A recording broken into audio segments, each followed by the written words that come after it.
आज हम राम लक्ष्मण परशुराम संवाद को पढ़ेंगे, जिसके रचयिता गोस्वामी तुलसीदास जी हैं। इस पूरे पाठ में जो है अवधी भाषा का प्रयोग किया गया है। ये प्रसंग उस समय का है जब भगवान राम ने जनकपुरी में जो भगवान शिव का धनुष है वो तोड़ते हैं और सीता के साथ उनका स्वयंवर होता है। उसी समय जो है जो परशुराम जी हैं वो क्रोध करते हुए आते हैं और तभी का ये प्रसंग यहाँ पर जो है वर्णन किया गया है।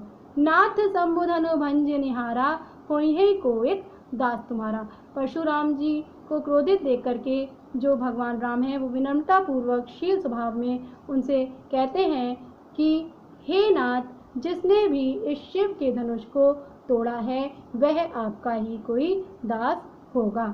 आयुष का कहिन किन मोही सुनि रिसाए बोली मुनि कोही। आप जिस कारण से भी यहाँ उपस्थित हुए हैं या आपकी जो भी आज्ञा है वो मुझे बताइए। सुनि रिसाई बोले मुनि कोही। इस पर जो परशुराम जी हैं वो क्रोध हो गए, क्रोध में बोलते हैं कि सेवक सो जो करे सेवकाई, अरि करनी करी करही लड़ाई। सेवक वो होता है जो सेवा का कार्य करे और अरि करनी अर्थात शत्रु जैसा व्यवहार नहीं करता, या जो शत्रु जैसा व्यवहार है ये उसने किया है जिसने भी इस शिव के धनुष को तोड़ा है और उसने मुझे युद्ध के लिए ललकारा है। सुनहु राम जेहि शिव धनु तोरा, सहस्र बाहु सम सो रिपु मोरा। हे राम, तुम इस बात को ध्यान से सुनो कि जिसने भी इस शिव के धनुष को तोड़ा है वह सहस्र बाहु के समान ही मेरा शत्रु है। सो बिलगाऊ बिहाल समाजा, नाते मारे जाए सब राजा।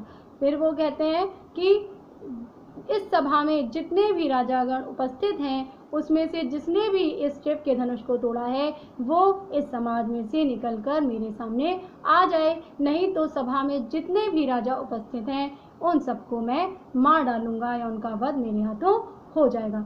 सुनि मुनि वचन लखन मुस्काने, बोले परसु धरहि अवमाने।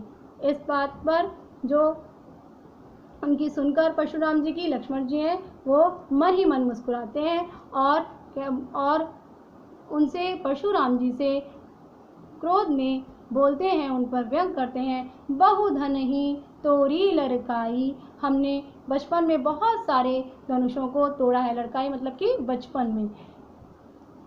कबहु न असिरिस कीन गुसाई। लेकिन कभी भी आपने या किसी ने भी हम पर उसके लिए गुस्सा या क्रोध नहीं किया। यही धनु पर ममता की कहीं हेतु। और इसी धनुष पर आपकी इतनी ममता क्यों है, इतना स्नेह आपको इस धनुष से क्यों है। सुनि रिसाई कह भृगुकुल केतु। इस पर लक्ष्मण जी की इन सब बातों को सुनकर के जो परशुराम जी होते हैं वो और अधिक क्रोधित हो जाते हैं। भृगुकुल जो शब्द है वो परशुराम जी के लिए ही प्रयोग हुआ है। केतु मतलब ध्वजा, तो वो क्रोधित होकर के भृगुकुल के ध्वजा के समान, पताका के समान ऊंचे स्वर में कहते हैं, रे नृप बालक काल बस, बोलत तो ही न संहार, धनु ही सम त्रिपुरारि धनु, विदित सकल संसार। और परशुराम जी कहते हैं कि हे नृप बालक, हे राजा के पुत्र, तुम इस समय काल के वश में हो, अर्थात तुम्हारी जो मृत्यु है वो बहुत निकट है, तुम्हारा वध मेरे हाथों होने वाला है, इसीलिए तुम मुझसे इस तरह की बातें कर रहे हो, कुछ भी सोच समझकर नहीं बोल रहे हो। ये धनुष कोई साधारण धनुष नहीं है, ये तो भगवान शिव का, महादेव का ये धनुष था जिसे आज तोड़ दिया है। ये पूरा संसार जानता है कि ये जो धनुष था वो शिव का धनुष था।